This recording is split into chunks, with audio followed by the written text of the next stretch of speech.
Olá, e aí, tudo bem com você?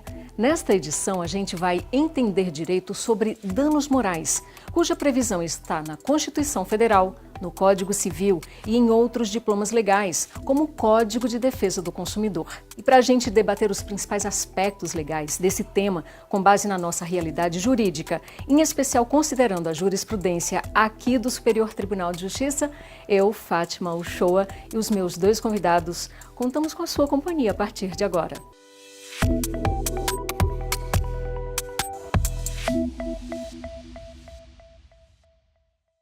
Pessoal, e vamos olhar aqui para o nosso telão, que eu tenho a maior honra, o maior orgulho de estar aqui com os meus dois convidados de hoje. Eu converso com o professor Nelson Rosenwald, ele que é advogado, parecerista e pós-doutor em Direito Civil e Societário, além de professor de mestrado e doutorado em Direito. Professor Nelson, muitíssimo obrigada desde já por aceitar o nosso convite, estar aqui com a gente hoje aqui no Entender Direito. Um prazer, Fátima. Adorei o tema, gostei demais do convite e a satisfação é dobrada por estar com você e com meu amigo de vida, Felipe Braga Neto. Então, vai ser um ótimo programa. Já anunciou aí, para minha honra também, vou conversar com ele, Felipe Peixoto Braga Neto, que é procurador da República, professor e pós-doutor em Direito Civil. Professor Felipe, grande honra também falar com você aqui no Entender Direito. Ô, Fátima, a alegria, a honra são todas minhas. Eu uso as palavras do Nelson, é um prazer imenso estar aqui com esse programa já tão tradicional, né? O Entender Direito e, sobretudo, com meu amigo e parceiro de vida, que é o Nelson. Então a gente une o profissional e também os amigos, né? Que bom. Bom, eu quero agora fazer esse apurado justamente histórico, né? A gente voltando ali para os anos 1915, um julgamento no Supremo Tribunal Federal, o saudoso ministro da Corte, Pedro Lessa, foi pioneiro em trazer ao debate jurídico algo que só seria pacificado aí décadas depois, né? Ao reconhecer que não seria necessário contar na lei a declaração explícita sobre a indenização por dano moral para que o dano moral, fosse ali devido. Então, para a Lessa, na expressão dano, está incluído o dano moral por si só. Nessa linha aí de raciocínio, nesse arcabouço histórico, eu pergunto a ambos, começando pelo professor Nelson, o que caracteriza concretamente essa dimensão aí moral de um abalo, de um dano, para que haja esse direito a reparação? É muito interessante, Fátima, iniciar com essa pergunta, porque nós publicamos há 3 anos atrás um livro chamado Protagonistas da Responsabilidade Civil, que é uma homenagem a todos os juristas já falecidos que construíram a trajetória da responsabilidade civil no direito brasileiro. E há um artigo dedicado ao ministro Pedro Lessa, porque, de fato, em um voto isolado, corajoso, muito avançado para a época, em 1920, Fátima, veja, ele disse que o dano moral não é suscetível de avaliação em moeda, ou seja, que não havia equivalência entre o prejuízo e o ressarcimento e que o ofensor no dano moral era condenado a indenizar apenas para se resguardar um direito que foi ofendido. Ou seja, ele fugiu daquela lógica oitocentista pela qual todo dano era exclusivamente patrimonial e pela qual não havia nenhuma proteção a direitos da personalidade. Pedro Lessa, então, ele merece as nossas homenagens. Agora, o que a gente vai debater ao longo do nosso programa é a evolução do dano moral, que passou por várias fases, até hoje em dia. Não é que nós chegamos atualmente no momento perfeito, mas nós já avançamos bastante de lá para cá. Mas teremos um tempo legal para debater tudo isso e eu creio que o Felipe pode trazer para nós essa evolução histórica. Quero ouvi-lo, professor Felipe. Não, Fátima, é isso. Assim, esse debate sobre aceitação ou não do dano moral, assim, falando só do Brasil, né, permeou boa parte do século passado. Boa parte. É engraçado que os juristas e os tribunais mais tradicionais, eles diziam assim, mas a dor não tem preço. Ainda era lá atrás, aquela ideia de confundir, que hoje não se confunde mais, o dano moral com a dor, com enfim, a humilhação íntima, mas se dizia, a dor não tem preço, que é verdade, né? Só que daí se extraía a cínica conclusão de que, como a dor não tem preço, não vamos pagar nada por ela, né? O que obviamente era um equívoco. Até que veio, dentre outros, além de Pedro Lessa, Pontes de Miranda, por exemplo, que também está nesse livro magnífico que o Nelson mencionou, o protagonista da responsabilidade civil. Ele falou o seguinte, Pontes de Miranda, não é justo que nada se dê apenas por não se poder dar o exato. Não é justo que nada se dê apenas por não se poder dar o exato. Quer dizer, essa equivalência absoluta, matemática, na quantificação, nós não temos sequer nos danos materiais, sabe, Fátima? O que dizer nos morais? Isso é impossível. Aí houve esses embates na jurisprudência e o leading case foi ali na década de 70 do século passado, um julgado relatado por um brilhante tributarista no Supremo, ministro Aliomar Baleiro. Assim, rapidamente, qual foi o caso? Houve um acidente de ônibus no qual houve a morte de duas crianças, de 6 e 9 anos. As crianças, claro, não trabalhavam, né? Então, o tribunal ACO, tribunal de origem, negou dos danos morais, tá? Aí houve a interposição do recurso extraordinário para o Supremo, e esse foi o primeiro caso do ministro Aliomar Baleiro, no qual se aceitou a indenizabilidade do chamado dano moral puro. Ah, tá, porque havia isso também, rapidamente. Mesmo quem aceitava o dano moral, ou parcela daqueles que aceitavam, só aceitavam quando o dano moral viesse conjugado com o dano material, o que certamente também era um equívoco. Até que Pontes falou que mal entendida justiça é essa? Que mal entendida justiça é essa que indeniza o dano moral cumulado com o material, mas não indeniza o dano moral sozinho, né? Que mal entendida justiça é essa? Então essa hesitação, Fátima, persistiu até que veio a Constituição de 88, que acabou com essa polêmica, que consagrou o dano moral no artigo 5º, incisos 5 e 10. A grande polêmica hoje continua sendo a questão da quantificação, mas eu acho que a gente vai falar disso depois, né? Ah, com certeza. Professor Nelson, o professor Felipe falou há pouco sobre o dano material. Então, para a gente entender direito e não deixar de falar, aí, mesmo que en passant, sobre esses outros tipos de dano, eu gostaria que você fizesse um breve panorama sobre o dano material, dano estético, enfim, o dano existencial também, por favor. Na verdade, Fátima e o nosso querido público, quando nós falamos a respeito do dano patrimonial, não é porque apenas existe uma dicotomia dano patrimonial e dano moral. De fato, existem vários outros danos, mas esse aperfeiçoamento doutrinário da jurisprudência, conforme Felipe disse, ele só veio a partir da Constituição de 1988. Hoje, talvez em 2025, seja melhor para quem está nos acompanhando entender que existe um gênero chamado dano extrapatrimonial, e esse gênero dano extrapatrimonial tem várias espécies. Tem o dano moral, tem o dano estético, tem o dano existencial, tem o dano à imagem. Todos eles, de alguma maneira, eles são figuras distintas do dano patrimonial. E cada um deles tem as suas peculiaridades.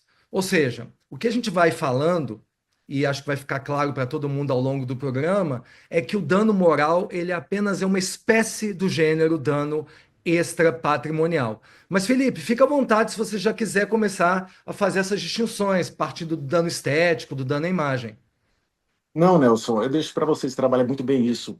Eu só lembro que, na minha visão, sabe, Fátima, o projeto de reforma do Código Civil, que está no Senado atualmente, ele acerta, porque, como o Nelson costuma falar, ele acaba com essa guerra de etiquetas, não é que acaba, deixa isso para o locus próprio, que é a doutrina, né? Mas ele se limita a fazer a distinção, que eu acho corretíssima, tá? Passa a ver apenas, legislativamente falando, danos extrapatrimoniais e danos patrimoniais, né, Nelson? Isso é importante. E a evolução da doutrina é que vai Porque, gente, é o seguinte, eu citei Pontes de Miranda, e Pontes de Miranda, Fátima, ele dizia que a teoria do dano é sempre a teoria daquele momento histórico. Daquele momento histórico. E por quê? Porque as sociedades, através dos tempos, em seus ciclos históricos, elas mudam a percepção sobre o que é dano. Entendeu? Quer dizer, o discurso humano não vê os danos do mesmo modo.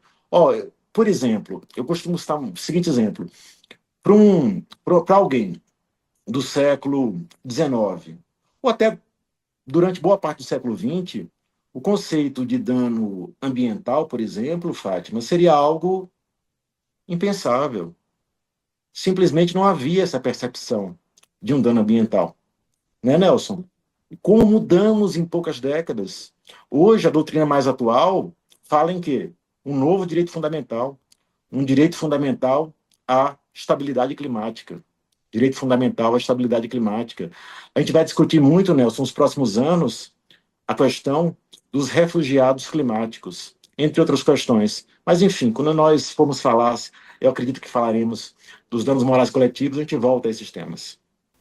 Professor Nelson, então, o professor Felipe tinha falado dessa questão aí da precificação do dano moral, né? Eu quero saber se existem hoje parâmetros mais objetivos para a fixação desse valor, né, do quanto indenizatório. Por sorte, já há uma certa organização nesse sistema, que foi mérito do ministro Paulo de Tarso Sanseverino, o saudoso ministro Sanseverino, ao criar no STJ, em torno de 2012, o sistema bifásico para avaliação do dano extrapatrimonial. O que basicamente, Fátima, consiste o sistema bifásico? A primeira fase concerne a uma avaliação sobre qual é o bem jurídico que foi atingido. Então, vamos supor que a pessoa sofreu uma lesão à honra. Qual é a primeira fase? O juiz ele avaliará qual é a média das indenizações nos tribunais superiores para uma ofensa à honra. Então, essa visão muito ampla é a primeira fase. E a segunda fase desse sistema, por isso que o nome é sistema bifásico, é aquela pela qual o juiz ele entrará nas vicissitudes do caso, nas peculiaridades da espécie, ele observará aquela vítima em concreto para ver de que forma aquele dano à honra, nesse exemplo que eu estou dando, ele afetou aquela pessoa. Então, se, por exemplo, se aquele dano foi praticado contra uma pessoa pública, ele já tem uma certa conotação que vai influenciar na valoração. Se aquele dano, de alguma maneira, acarretou uma mudança na trajetória de vida, se foi uma ofensa grave à honra da pessoa. Então, todas essas peculiaridades vão impactar na ampliação daquele quantum ou na redução daquele quantum com relação ao valor médio que foi fixado na primeira fase. Não se trata, Fátima, obviamente, de um sistema perfeito, mas é uma fundamentação que gera maior segurança jurídica e faz com que essa decisão ela possa ser, de alguma maneira, mais objetiva e que ela possa ser objeto de um recurso por parte daquele que não ficou satisfeito com o seu resultado. Eu só complemento, lembrando o que o Nelson muito bem disse, que além de trazer o método bifásico, que aliás, que o STJ usa hoje o método bifásico, Fátima, tanto para quantificar danos morais individuais, como para quantificar danos morais coletivos. Perfeito. Mas indo além do que o Nelson falou, a reforma que está no Senado, da qual eu sou entusiasta, e o Nelson presidia a subcomissão de responsabilidade civil com brilhantismo, ela, além de trazer o método bifásico, ela traz critérios para a segunda fase do método bifásico. E isso falta muito hoje. Eu vou dar um passo atrás em relação ao método bifásico. Você perguntou, Fátima, sobre... Olha só, na minha primeira resposta, eu falei que a hesitação doutrinária acabou com a consagração pela Constituição, no artigo 5º, Incisos 5 e 10, dano moral. Perfeito. Mas 35 anos depois, ou mais, né, dessa previsão da Constituição, até hoje, as juízas, os juízes ficam perdidos, sabe? Por quê? O Código de 2002, né, Nelson, deveria ter trazido parâmetros, nortes, não para engessar em absoluto, não para tarifar em absoluto. Estabelecer.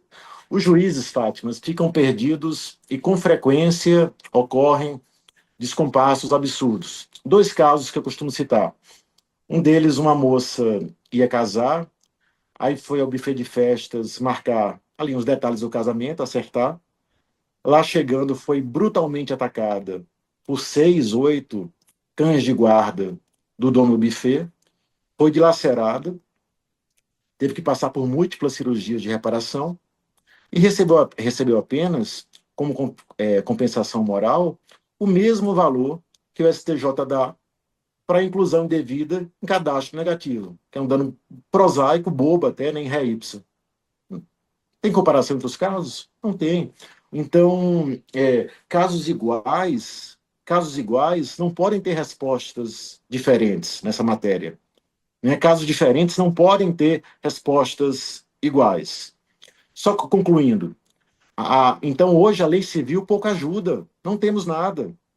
Temos na CLT, é verdade, na CLT, que trata do dano extra patrimonial e traz critérios, até me parece de modo geral razoáveis, tá? Mas o Supremo, ano passado, não, 2023, o Supremo cortou 2 pontos corretamente, né, Nelson? Não se pode tarifar e também não se pode, como a CLT o fez, vincular a indenização ao salário do empregado, como Nelson e eu sempre defendemos em nossos livros, né? Então, o STF, em 3 ADIs, limitou isso. Rapidamente, eu falei que na segunda fase, o critério bifásico, o projeto do Código Civil retoma esse ponto. Basicamente, quais são os critérios que ele propõe? Gravidade de ofensa ao bem jurídico, grau de reversibilidade do dano e o nível de afetação ao projeto de vida, tá? Sem entrar, eu teria exemplos para cada um deles, mas isso, Fátima, é que eu concluo mesmo. Isso vai ao encontro, isso se harmoniza com os critérios, Nelson, que o STJ usa hoje na quantificação, que são basicamente, anotei aqui, gravidade da lesão, gravidade da lesão. Segundo, irreversibilidade da lesão, irreversibilidade da lesão. Terceiro, grau de culpa do ofensor. Sim, hoje, STJ, tribunal que tem, dentre suas funções constitucionais, a uniformização da lei federal no Brasil, aceita que a culpa do ofensor é um fator, sim, que pode elevar o valor da indenização. E concluo, penúltimo, nível socioeconômico das partes, ofensor e ofendido, e, por fim, proibição do enriquecimento sem causa, que eu tenho críticas, mas fico por aqui. Já que o professor Felipe tocou nesse assunto do dano in re ipsa, eu gostaria que o professor Nelson, então, explicasse para quem quer entender direito o que envolve esse tipo de dano, e aproveitando também falar desse dano moral coletivo em casos envolvendo crianças, adolescentes, idosos, enfim, pessoas com deficiência.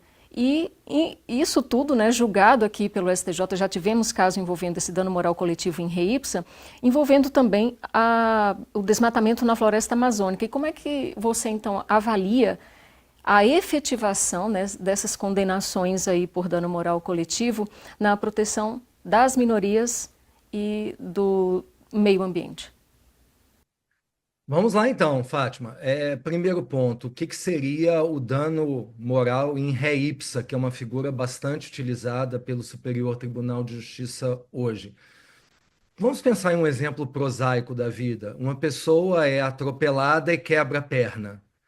Essa pessoa, ela não precisa provar para o juiz que ela sofreu dores lancinantes, que ela tomou antidepressivos, que ela foi internada em uma clínica para se recuperar, Ou seja, as sensações subjetivas, elas não necessitam de prova, porque a ideia do dano em ré ipsa é que basta que você narre o fato, prove concretamente que ocorreu o evento lesivo, que as suas consequências, ou seja, que o dano, o prejuízo, ele já estará comprovado. Então, a ideia do dano em ré ipsa é justamente afastar o subjetivismo na questão da demonstração do dano moral. É evidente, Fátima, que não são todas as hipóteses de danos morais que são privilegiadas pelo critério em ré ipsa. Muitas situações, elas demandam concretamente que a vítima demonstre que houve uma lesão ao interesse existencial concretamente merecedor de tutela. Mas em casos como esse que eu trouxe, em casos, por exemplo, como violação à imagem, se alguém capta a minha imagem sem o meu consentimento, pronto, já houve o dano à imagem. Não há necessidade que a vítima demonstre que ela sofreu um prejuízo econômico, que houve uma ofensa à sua privacidade, que houve uma lesão à sua honra. A captação indevida da imagem por si só já gera a indenização. Então, são algumas situações onde se aplica a figura do dano em ré ipsa, que, Fátima, ainda é uma figura em construção, porque existem sim dissonâncias doutrinárias sobre o que seria exatamente o seu conteúdo. Mas, rapidamente, já avançando a sua segunda pergunta, o dano moral coletivo tem sido entendido pelo STJ como um dano em ré ipsa também. Ou seja, o dano moral coletivo como uma violação injusta e intolerável de valores fundamentais da coletividade também tem sido considerado um dano em ré ipsa. Eu, Nelson, assim como Felipe, nós temos uma opinião muito peculiar sobre o dano moral coletivo. Fátima, eu vou resumir em um minuto no máximo. Qual que é? O dano moral coletivo, ele não é uma soma de vários danos morais individuais, porque o dano moral individual é uma violação a direitos da personalidade, a situações existenciais, mas não haveria um dano moral de toda uma coletividade. Não estou querendo desvalorizar o dano moral coletivo de forma nenhuma. O que eu estou querendo dizer é que essa expressão dano moral coletivo, ela é muito importante se ela for utilizada como uma sanção punitiva contra ofensores que violam valores transindividuais, como o meio ambiente, o patrimônio histórico, o patrimônio cultural. Então, a nossa ideia como doutrinadores, eu e Felipe, é estimular os tribunais a que apliquem sanções exemplares e pedagógicas em nível de dano moral coletivo, para que justamente essa eficácia punitiva ela tenha uma capacidade de desencorajar outros potenciais ofensores, no sentido de não causarem esses danos a valores transindividuais. Felipe é um entusiasta da figura, eu até peço que você complemente minha explicação, Felipe, no que tange a esses valores que a Fátima colocou aqui. Perfeito, amigo. Não, e só complementando, Nelson, que a própria visão, Fátima, sobre a questão do in ré ipsa, obviamente é dinâmica, né? Para ficar em casos mais concretos que eu sei que as pessoas gostam. Por exemplo, atrasos de voo. Atraso de voo, Fátima, gera dano moral? Sim, pode gerar. Mas por muito tempo o STJ entendeu que esse era um dano in ré ipsa. Há alguns anos ele mudou a jurisprudência e fala, não, um atraso de voo, um cancelamento, pode gerar um dano moral, mas você tem que provar a circunstância específica. No caso concreto que o STJ aceitou essa argumentação, foi um cancelamento de voo que impediu a pessoa de chegar no hospital onde o pai estava morrendo. E aí foi dado dano moral, mas não é um dano moral em ré ipsa. Outro exemplo que não é dano moral sofrido por pessoa jurídica. O STJ aceita que seja um dano indenizável, mas não é em ré ipsa. Quais seriam, então? Inclusão indevida em cadastro negativo, é um dano bem prosaico, como eu disse. casos de violência contra a mulher, por exemplo. Houve um caso muito interessante de uma empresa que vendia sardinha em lata, Nelson, numa embalagem com peso real inferior à embalagem. A ministra Nancy Andrighi condenou essa empresa por dano moral coletivo. Por exemplo, digamos que o irmão de alguém morre num acidente aéreo, tá? Então, também há dano moral coletivo, que, segundo o STJ, é in re ipsa. Esse é um ponto interessante também, tá? Quem faz jus a essa indenização num caso concreto? A lei pouco ajuda também, tá? O STJ meio que aceita que há uma presunção, em caso de morte, por exemplo, de filhos em relação a pais e vice-versa, e cônjuges e companheiros, enquanto não separados de fato, tá? Há irmãos também, mesmo irmãos unilaterais. Os demais casos, não. Sobrinhos, noivos, namorados, tem que ver a situação concreta. Só uma palavra muito breve sobre o dano moral coletivo. Eu trouxe aqui, estou com o meu computador aqui, eu não vou citar julgados não, tá, gente? Mas só um que eu peço que vocês... É o RESP, é o RESP 1 586-515. 1-586-515, da nunca suficientemente louvada, brilhante, generosa ministra Nancy Andrighi. Ela menciona que o dano moral coletivo, segundo o STJ, tem 3 funções, tá? Primeira, proporcionar a compensação, a lesão ao interesse extrapatrimonial da coletividade. Segunda função, sancionar o ofensor. Não sou eu que estou dizendo, não, é o STJ. Punir o ofensor. Terceira função, que até você falou isso mais cedo, Fátima, teoria do desestímulo, né? Terceira função, inibir condutas ofensivas a esses direitos transindividuais. Inibir condutas ofensivas a esses direitos transindividuais. Olha como isso é importante. Outro caso muito comum, e aqui eu concluo, esses vigilantes, Fátima, que às vezes, supermercado, por exemplo, vê lá uma pessoa pobre furtando chocolate, até, houve uma carne um dia desse no Rio Grande do Sul, né? Em vez de prender, chamar a polícia, vai para o sótão lá, para uma salinha, tortura e filma. Isso é o caso, na minha visão, que ensejaria também danos morais coletivos contra as empresas, inclusive com a função punitiva e pedagógica. Falando então dessa função punitiva, pedagógica, a gente sabe que países como os Estados Unidos, né, do sistema common law, existe essa doutrina aí, punitive damages. Então, assim, aqui no Brasil, quero saber então do professor Nelson, como é que anda essa aplicação aqui no sistema judiciário brasileiro dessa teoria, a teoria justamente, né, do valor do desestímulo.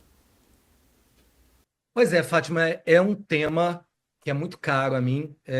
Desde 2011, eu escrevo sobre as funções da responsabilidade civil, porque a visão tradicional da responsabilidade civil no Brasil é que a responsabilidade civil só teria uma função, qual seja, uma função compensatória de danos.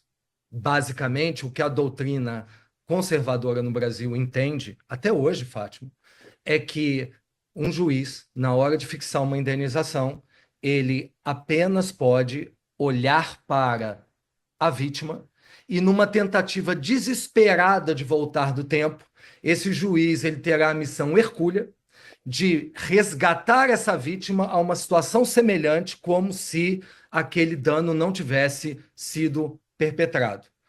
Ou seja, é uma tentativa de resgatar um passado. E o que eu sempre defendi é que a responsabilidade civil ela não pode ter como função única a compensação de danos. O juiz ele pode sim, além de olhar para a vítima, olhar para o ofensor. Olhar para o ofensor em que sentido? No sentido de, antes de conter danos, conter comportamentos antijurídicos. E como é que é possível conter comportamentos antijurídicos olhando para o ofensor? Prevenindo ilícitos, punindo ilícitos e, por vezes, restituindo ganhos ilícitos. Essa é uma prática comum, como você disse, Fátima, em jurisdições do common law. Não é no Brasil. Qual é a grande falha do direito brasileiro hoje? Como não existe uma função punitiva autônoma, os tribunais brasileiros, eles criaram, e aqui vai uma expressão que eu acho muito interessante, criaram um dano moral anabolizado, hipertrofiado. Por que isso? Porque muitos juízes, imbuídos dos melhores motivos, como não existe uma função punitiva ao ofensor, naqueles casos em que a conduta é ultrajante, naqueles casos que o ofensor ele reitera a prática de ilícitos, naqueles casos que os ofensores eles simplesmente ignoram e têm completo descaso perante as vítimas. O que esses juízes fazem? Eles pegam o valor do dano moral e ampliam ele com base no grau de culpa da vítima, na reiteração de ilícitos e na capacidade econômica do ofensor. E se você me perguntar, Fátima, se isso é algo positivo, eu digo para você que metodologicamente é completamente equivocado, porque o dano moral ele tem uma natureza puramente compensatória. O dano moral ele só pode olhar para a vítima. A ideia do dano moral é uma ideia compensatória. Então, qual que é o correto para o direito brasileiro que se quer para o futuro? É que, além dessa função compensatória, exista também uma função punitiva pedagógica no Código Civil. Porque, para que haja uma punição, é necessário uma norma em abstrato que preveja quais são os critérios objetivos dessa sanção de caráter punitivo pedagógico. E a reforma do Código Civil, ela traz essa possibilidade de uma fixação de uma sanção punitiva em casos em que houver condenação por dano extrapatrimonial. A ideia é que, quando houver uma condenação por dano extrapatrimonial, percebendo o juiz que, naquele caso concreto, houve uma conduta grave por parte do ofensor ou a reiteração de práticas daquele ilícito, o magistrado poderá aplicar uma segunda sanção. Note, então, Fátima, na fundamentação, além da condenação pelo dano extrapatrimonial, o juiz poderá efetuar uma segunda condenação e essa sanção pedagógica não mira o dano sofrido pela vítima. Ele desvia o olhar para o ofensor, mirando exatamente o comportamento dele. Isso faz com que haja maior segurança jurídica, porque nós saberemos qual é a sanção compensatória e qual é a sanção de natureza punitiva. Está lá no projeto de reforma do Código Civil, tomara que avance. O professor Nelson falou aí, professor Felipe, sobre o princípio da prevenção, né, da precaução. Eu gostaria de ouvi-lo, então, sobre esses princípios, né, da prevenção, da precaução, como ele é aplicado no direito brasileiro. Perfeito, Fátima. Se me permitir só um breve comentário sobre a questão que o Nelson mencionou antes. Posso? Isso que o Nelson mencionou está no artigo 944, item A, parágrafo 3º da reforma. E há um ponto muito interessante. Tem um jurista francês que eu sempre cito, André Tanque, que ele fala que a responsabilidade civil, e o dano moral se insere, né, na responsabilidade civil, ela tem uma evolução quase tão antiga quanto a humanidade. Então, seria muito natural supor que a discussão acerca de suas funções já estivesse pacificada. Só que não está. É uma discussão claramente do século XXI, sabe? E está acontecendo algo curioso, algo que o Nelson sempre escreve muito. Nelson é a maior referência teórica nesse tema no Brasil. O Nelson tem um livro chamado As Funções da Responsabilidade Civil, no qual ele trata disso lá atrás. Está havendo uma refuncionalização da responsabilidade civil. Ela não é mais monofuncional, ela é multifuncional, como, aliás, a Suprema Corte Italiana decidiu há alguns anos. Ela é multifuncional e ela passa, aos poucos, inclusive no Brasil, a adotar funções que tradicionalmente eram do direito penal, como a função punitiva, a função preventiva da sua pergunta, tá? Então, eu poderia citar vários casos que o STJ adota. Só uma observação. Nelson e eu escrevemos juntos há muitos anos. Ele, além de amigo, é meu mestre, sempre foi, sempre será. Acho que a gente tem mais de 10 livros, né, Nelson, juntos já. Mas nesse ponto, como ele mencionou, é engraçado, mesmo aquilo que a gente não conversa, a gente tende a pensar muito parecido. Um dos poucos pontos que eu acho que a gente não pensa exatamente igual é esse, e a posição do Nelson é, sem dúvida, a teoricamente mais correta, a conceitualmente mais rigorosa, a mais sofisticada. Qual? Ele exige para que haja, ele exige que haja mudança na legislação para que nós tenhamos essa função punitiva. E eu sou muito favorável a que essa mudança ocorra. Mas se eu estivesse lá no STJ, eu atribuiria sim essa função punitiva como o STJ tem feito nesses casos concretos. Eu acho que no caso concreto ela é sim um instrumento de justiça importante, sabe? Eu teria vários casos para citar, mas são casos longos, eu não vou fazer isso porque eu acho é, que não vai dar tempo. Mas sua pergunta, rapidamente, Fátima, é, eu sempre costumo dizer o seguinte: o foco, a ênfase que o século passado deu à reparação de danos, o século atual vai dar, está dando cada vez mais a prevenção deles, tá? Prevenir é a palavra de ordem do século XXI. É assim, por exemplo, na LGPD, é assim, por exemplo, na lei do superendividamento, é assim no projeto de inteligência artificial que está no Congresso. Quer dizer, em relação a essas assimetrias informacionais, uso discriminatório de dados pessoais, né, Nelson? Esses danos não podem ser apenas reparados. Esses danos têm que ser, sobretudo, prevenidos. Então, hoje, a prevenção seguramente deve ser o caminho buscado, ainda que não seja um caminho fácil, mas a gente tem que culturalmente até mudar isso. O juiz deixar de ser um juiz do dano para um juiz, para ser cada vez mais um juiz da prevenção. Bom, em muitas decisões do judiciário, não só aqui do STJ, né, do judiciário de um modo geral, das duas instâncias anteriores, a gente escuta muito falar mero de sabor, simples aborrecimento. O que diferencia, então, professor Nelson, o dano moral do mero de sabor, do simples aborrecimento? De fato, existe esse chavão no judiciário. Não condeno porque se trata de um mero dissabor ou aborrecimento. Isso é muito comum em sentenças. Mas a gente tem que pensar o seguinte: vamos dar um passo atrás. Qual que é a regra, não só no direito brasileiro, como em qualquer lugar do mundo? É a reparação de danos ou a irreparabilidade? Por incrível que pareça, a regra é a irreparabilidade. Por quê? Porque a responsabilidade civil, ela é uma exceção.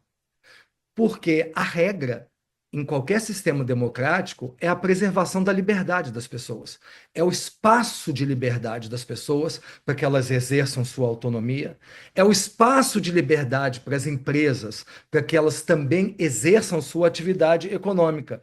Então, a responsabilidade civil, ela surge como um momento patológico em que essa liberdade ela foi exercida com falta de responsabilidade. Ela é excepcional, porque se houvesse, Fátima, responsabilidade civil diariamente, para qualquer percalço da vida, para qualquer situação do cotidiano houvesse responsabilidade civil, o nosso sistema seria caótico. Então, quando se vem com essa frase mero de sabor ou aborrecimento, é para que haja uma distinção entre o que é verdadeiramente dano moral daquilo que não é dano moral. E só há dano moral, senhoras e senhores, quando há uma lesão a interesses existenciais que são concretamente merecedores de tutela. Ou seja, o juiz, no caso concreto, tem que observar quando, de fato, houve um dano injustificado a direitos da personalidade ou a direitos fundamentais. É essa que é a distinção. Uhum. E o dano moral ele pode ser estendido também a empresas, a instituições, professor Nelson?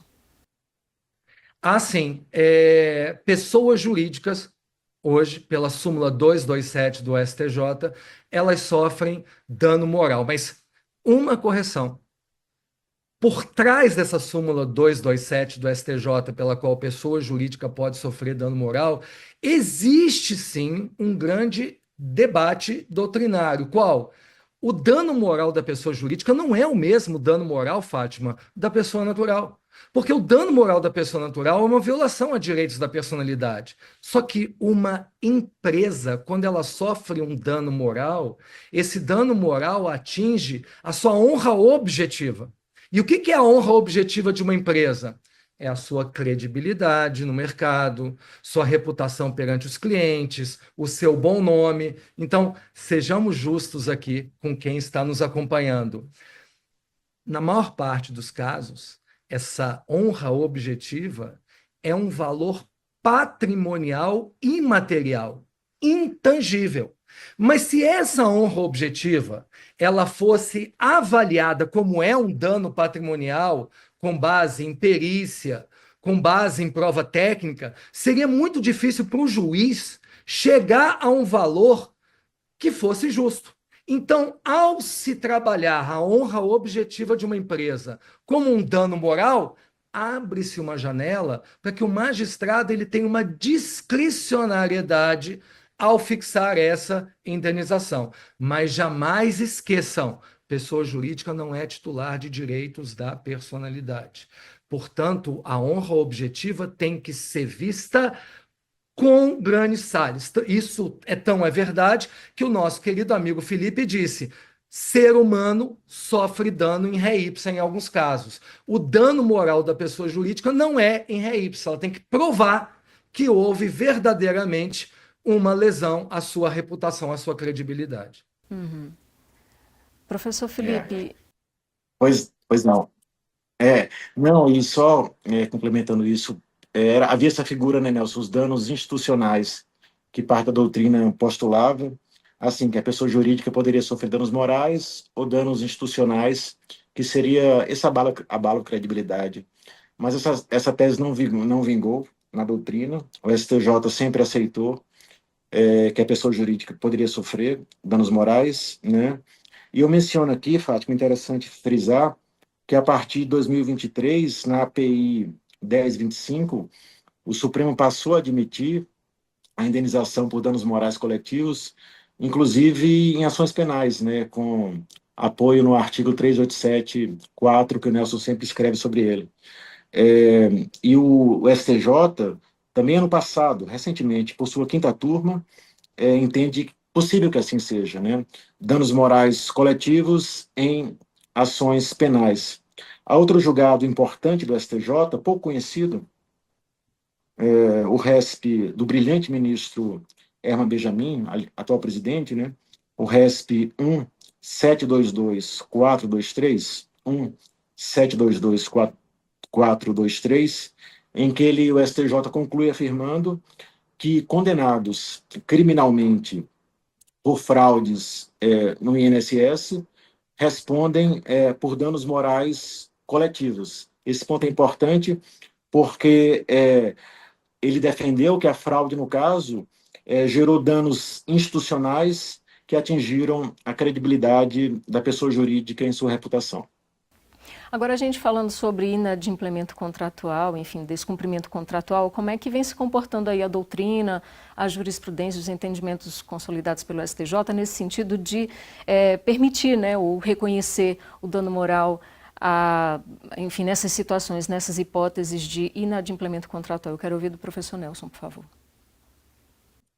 Em princípio, Fátima, um inadimplemento contratual, ou seja, o descumprimento de uma relação obrigacional, seja por mora ou inadimplemento absoluto, ele não gera dano moral.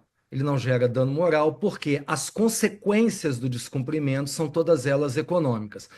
Porém, nada impede que em situações excepcionais, aquele inadimplemento, aquele descumprimento contratual, ele se relacione com violação de direitos da personalidade. E aí sim surge o dano moral. Então, uma situação muito comum é aquela em que há um contrato de saúde, há um descumprimento contratual, mas a discussão passa em torno, por exemplo, de alguma prestação de um serviço médico, por exemplo, uma cláusula onde há incorporação de stent num procedimento cardíaco, da válvula stent num procedimento cardíaco. E esse inadimplemento passa por uma questão relacionada à própria sobrevivência do segurado. Ou seja, e aí qualquer relação contratual passa a ter também um fundo existencial. Há uma violação a direitos da personalidade e o dano moral ele é factível. Ou seja, em princípio, inadimplemento contratual, ele só gera dano patrimonial, porém, se as consequências são consequências existenciais, aplica-se também dano moral mesmo a essas situações. Professor Felipe, tem uma expressão que a gente vem ouvindo muito falar nesses últimos anos, né, sobre pornografia de vingança, que é quando um casal se separa e uma das pessoas aí, para se vingar da outra, expõe fotos íntimas, vídeos, enfim, em aplicativos de mensagem, nas redes sociais mesmo. Eu quero saber se o provedor de internet, ele também se torna esse responsável por atos, né, que eu poderia dizer assim, que são criminosos, né, que afetam a honra, a imagem da pessoa vítima? Olha, Fátima, antes disso, deixa eu lembrar que o STJ, recentemente, ele decidiu que a competência para indenização por danos morais em caso de ofensas proferidas nas redes sociais, ela é sempre o foro de domicílio da vítima, tá? Em razão até da ampla divulgação do ato ilícito. Outro ponto importante é que Nelson e eu, nos livros, sempre defendemos que nada disso impede que as próprias empresas adotem meios e modos efetivos tecnológicos de prevenir o dano. Porque, gente, a gente está falando muito aqui de responsabilidade civil, de dano moral, mas a tutela ótima não é essa, não. Não é essa. Essa é uma tutela posterior ao dano, uma tutela repressiva, tardia, imperfeita. A tutela ótima é uma tutela preventiva, tá? Uma tutela preventiva, isso vale para tudo. Um exemplo que eu sempre dou. Aconteceu no Nordeste um dia desse. Uma mãe tem seu filhinho no hospital público, no qual vem acontecendo várias mortes por infecção hospitalar. Pergunta retórica. O que é melhor para essa mãe?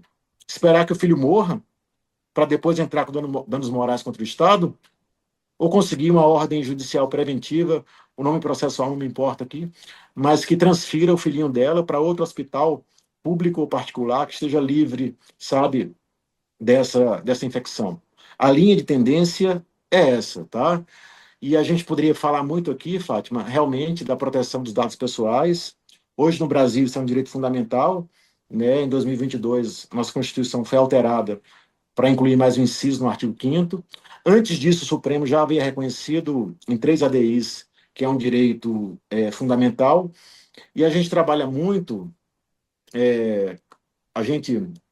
o direito, né, com a questão da autodeterminação informativa, que já falava lá Rodotà, o jurista italiano, décadas atrás. É um tema, é algo que está na ordem do dia. Professor Felipe, a gente também tem escutado muito falar do chamado cyberbullying. Eu gostaria de saber, então, qual o ponto aí de responsabilização de escolas e até de pais por crianças afetadas, né? Crianças e adolescentes afetados aí na internet pelo cometimento do cyberbullying. Eu acho possível, Fátima, eu acho possível. Hoje está tudo mudando, né? Um cyberbullying, de onde ele é praticado, isso tem relevância? Eu costumo dizer hoje que hoje a única permanência é a mudança. Hoje a única permanência é a mudança. Uma frase que o Nelson conhece, que eu repito muito, que quando o direito ignora a realidade, quando o direito ignora a realidade se vinga ignorando o direito. A realidade se vinga ignorando o direito. É a frase de um jurista francês do século passado, sabe? Então, o direito não pode dar as costas para essa realidade. Por quê? A gente está lidando com mudanças disruptivas, tecnológicas. O direito privado está mudando como nunca, seja por conta da tecnologia, seja por conta de novos comportamentos. Imagina o direito das famílias.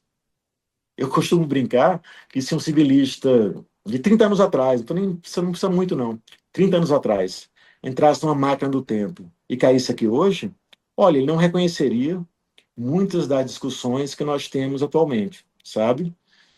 Então, respondendo com mais clareza a sua pergunta, há sim responsabilização possível. A responsabilidade por ato de outrem está no Código Civil, no artigo 932 e seguintes. Os pais respondem sem culpa por atos dos filhos menores, como empregadores respondem por atos de empregados.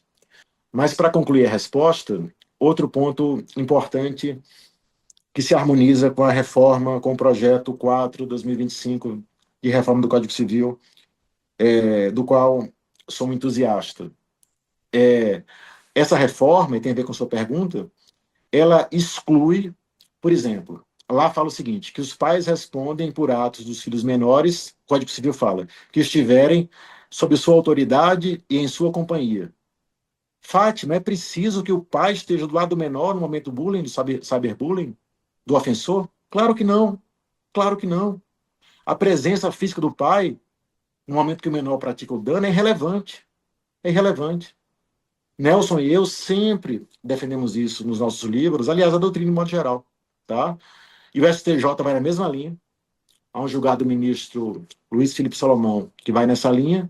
E a reforma do Código Civil, de modo muito correto, retira a expressão e em sua companhia. Quer dizer, para deixar claro que os pais respondem pelos danos causados pelos filhos, a exemplo do cyberbullying, mesmo que eles não estejam presentes no momento em que o menor pratica o dano.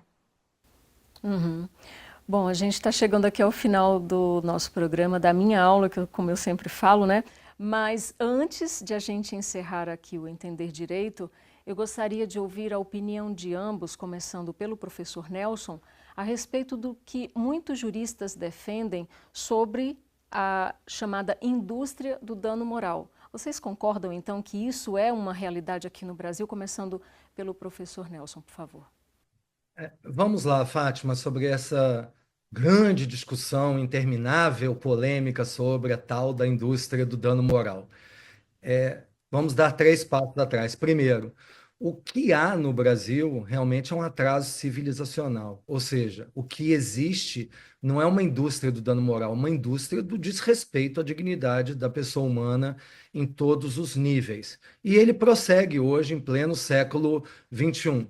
Ou seja, o acesso ao mínimo existencial ele é negligenciado e o dano moral ele é apenas uma das repercussões de muitas situações que já poderiam ter sido vencidas se realmente houvesse um projeto inclusivo no Brasil mais consistente.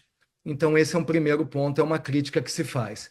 Em segundo lugar, e aí a minha questão é empírica, Fátima, tradicionalmente os valores das indenizações que são fixados no Brasil são muito baixos. E são baixos, e esses valores baixos, eles estimulam que os infratores e outros potenciais ofensores continuem praticando violações a direitos da personalidade.